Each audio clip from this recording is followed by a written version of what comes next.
कोमल अपने माता पिता की इकलौती संतान जो बहुत नाजों से पली बड़ी थी। कोमल पढ़ाई में भी एक होनहार छात्रा थी। कोमल का सपना था पीएचडी करने का, जिससे वो अपने नाम के आगे डॉक्टर लगा सके। कोमल अपने घर से दूर जाकर दूसरे शहर में नेट के एग्जाम की तैयारी करने में लग गई। कोमल दिन रात पढ़ाई में लगी रहती और एग्जाम भी अच्छे से दिया। कोमल के नेट का पेपर देने के कुछ दिन बाद ही उसके पापा ने उसकी शादी तय कर दी। नेट का रिजल्ट आया, उससे पहले ही कोमल की शादी भी हो गई। शादी के 2 महीने बाद जब नेट का रिजल्ट आया तो सभी उसका रिजल्ट देखकर अचंभित थे। कोमल के चेहरे पर खुशी की लहर दौड़ पड़ी और उसकी आंखों में खुशी के आंसू आ गए। कोमल ने नेट का पेपर ना सिर्फ पास किया बल्कि पूरे भारत में वो 7वें स्थान पर थी।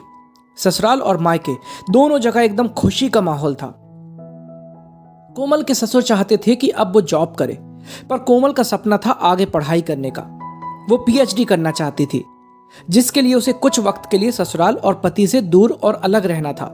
कोमल की अच्छी रैंक की वजह से अलग अलग यूनिवर्सिटी से उसके पास एडमिशन के लिए कॉल आने लगे। उसे रिटेन टेस्ट देने की भी कोई ज़रूरत नहीं थी, उसे सीधे इंटरव्यू के लिए बुलाया गया। लेकिन कोमल की ये खुशियां ज़्यादा देर तक नहीं टिकी और उसके ससुर ने सारी उम्मीदों पर पानी फेर दिया। कोमल के ससुर ने उसे आगे की पढ़ाई के लिए भेजने से मना कर दिया और एक ही पल में उसके सारे सपने चूर कर दिए। जैसे ही उसने सुना, वो बुत बनी खड़ी रह गई। कोमल ने सपने में भी नहीं सोचा था कि उसके साथ ऐसा कुछ होगा।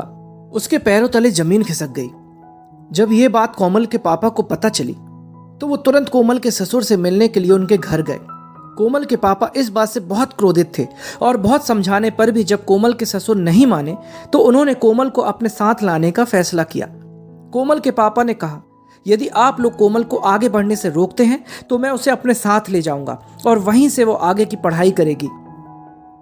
एक पिता कैसे अपनी बेटी के सपनों को यूं बिखरते हुए देख सकता था, जिसके लिए उसकी बेटी ने दिन रात एक कर दिए। कैसे वो उसे हारते हुए देख सकते थे। कोमल के पापा का लिया हुआ ये कठोर कदम सुनने में सबको बुरा जरूर लगा।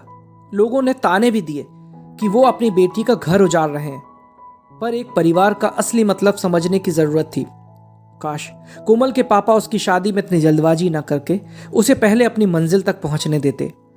उसके एक गलत फैसले ने कोमल के पूरे जीवन पर प्रश्न चिन्ह खड़ा कर दिया। कोमल को पढ़ाई छोड़ मजबूरन ससुराल ही लौटना पड़ा। उसके जीवन की सारी खुशियां, सारे सपने कांच की तरह बिखर गए। क्यों एक लड़की को उसके सपनों की उड़ान भरने से रोका जाए? क्यों किसी के सपनों को तोड़ा जाए? क्यों एक लड़की अपनी सारी खुशियां दांव पर लगाए? क्यों शादी को ही जिंदगी का आखिरी मकसद बनाया जाए? क्यों एक लड़की के सपने को बार बार कुचला जाता है? क्यों शादी और उम्र के नाम पर उनके सपनों को तोड़ दिया जाता है? आखिर क्यों? क्या सिर्फ इसलिए कि वो किसी की बेटी या बहू है? तो दोस्तों, अगर आपको एक छोटी सी कहानी अच्छी लगी हो तो इसे एक लाइक जरूर करें और सब्सक्राइब करें अपने चैनल को, ताकि मेरी हर कहानी सबसे पहले आप तक पहुंचे। Thank you.